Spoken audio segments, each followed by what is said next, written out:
Hey, this is Tom Medlock, and this is sprint number 7.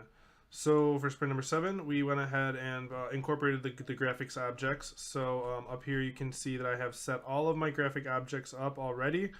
The color, the texture, the color light, the texture light, I have a texture passed in. And I already set the world for all of them. So all I'm going to do down here is just swap between all of them right here. I've enlarged the window also for this one too. So as you can see, this is the cube. You can see that it's just rendering right here. I'll show code later, so that way I'm not flipping back and forth too much here. So now next up I'm going to show is the color shader. Sorry, I'm trying to adopt what you did in class. It's a pretty effective tool. And over here we have color light shader, and in this one it's going to just basically have, you know, obviously the light. You can see I'm sending the light down once. I send the camera down once, and then I go ahead and I render it, and you can see here that it's rotating very slowly around this this cube. And then so for the next one, I'm gonna do is the texture, the just, you know, generic texture. So for this one, you know, you can obviously see you just graphic object text render. I'm gonna go ahead and display it. So all of these shaders are loaded already, so I'm just very quickly swap between them. And then for the next one, I'm gonna do texture light. So in here I just go ahead, same thing, just send down the light, the light parameter, the eye position. The eye position's already coordinated or or passed in up there. Send down the camera once, just render it, and you can see that the texture renders with the light. Okay, so that's that one right here. So for the next one is problem 4. And in problem 4, oh, I should probably show you the code really quick. So yeah, so really quickly, I'm just going to show you the graphic object code. So let's just show you the color light. In here, you can see that there's a set color. You go over to the set color. It sets the color. Just, you know, basically sends the world, render, same thing basically. I mean, this is really, it's just kind of trivial stuff, honestly. You know, a lot of it was already given in the base of it all. So that's for that one. And then the next one is the meshes. So for the meshes, I have a similar thing.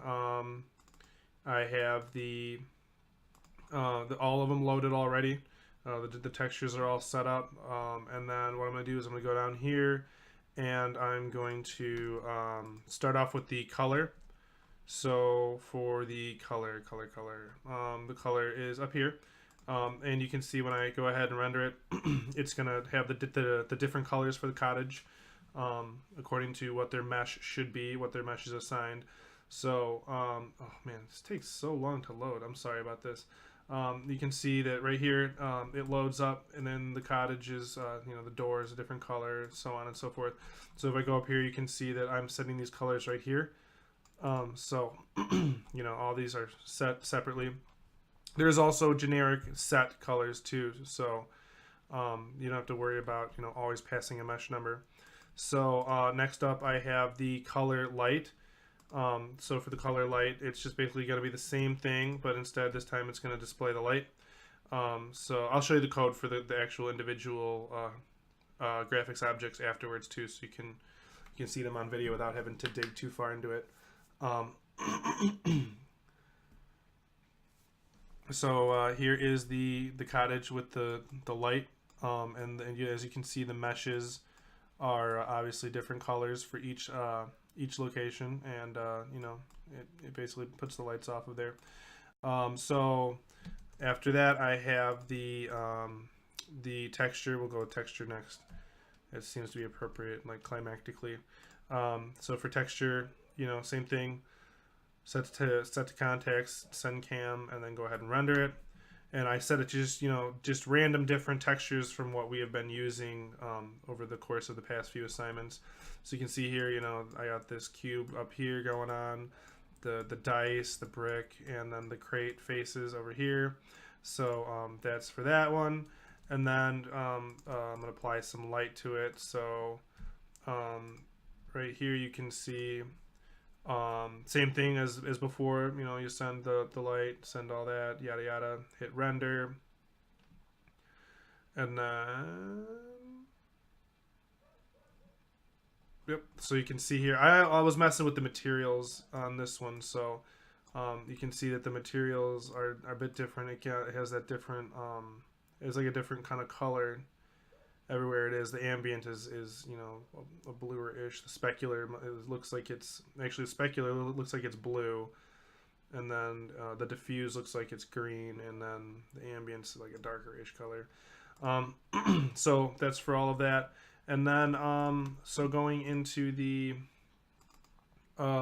individual graphics objects, I'll just go into color light. So you can see here color light has these set materials, and it has a mesh materials structure, and in here, you know, it basically you can put in the this one just takes the, you know, those 3 parameters and just sets them all.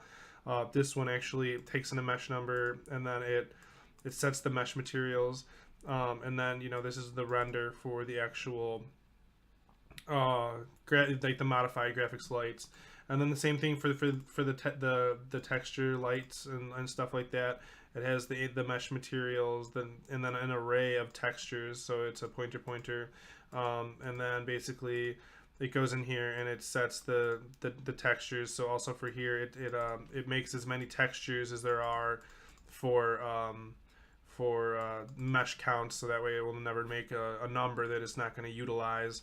And then down here it just does the same thing. It sets the texture, sends the world, and renders the mesh. So for the last question, the current arrangement for graphics options. So basically you would have to put the meshes in. You'd have to have a middle ground asset manager that would kind of you know, have the meshes would also have to have a tag according to what texture or shader that they belong to. So the mesh would have to actually have its own shader too, and then that way different objects that were loaded would put their meshes, even if they were 2 different models, it would have all these meshes that use the same shader for that specific moment.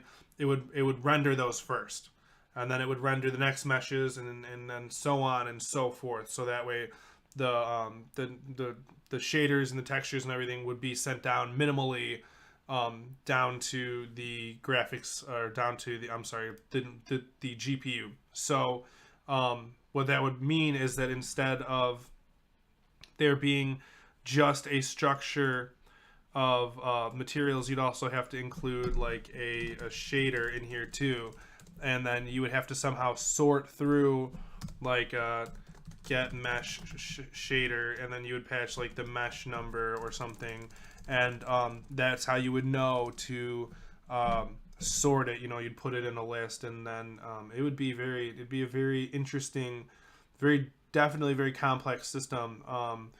It'd be very interesting. I'd like to see something like that eventually. So yeah, that's it for this sprint. Thank you very much, and I'll see you next week.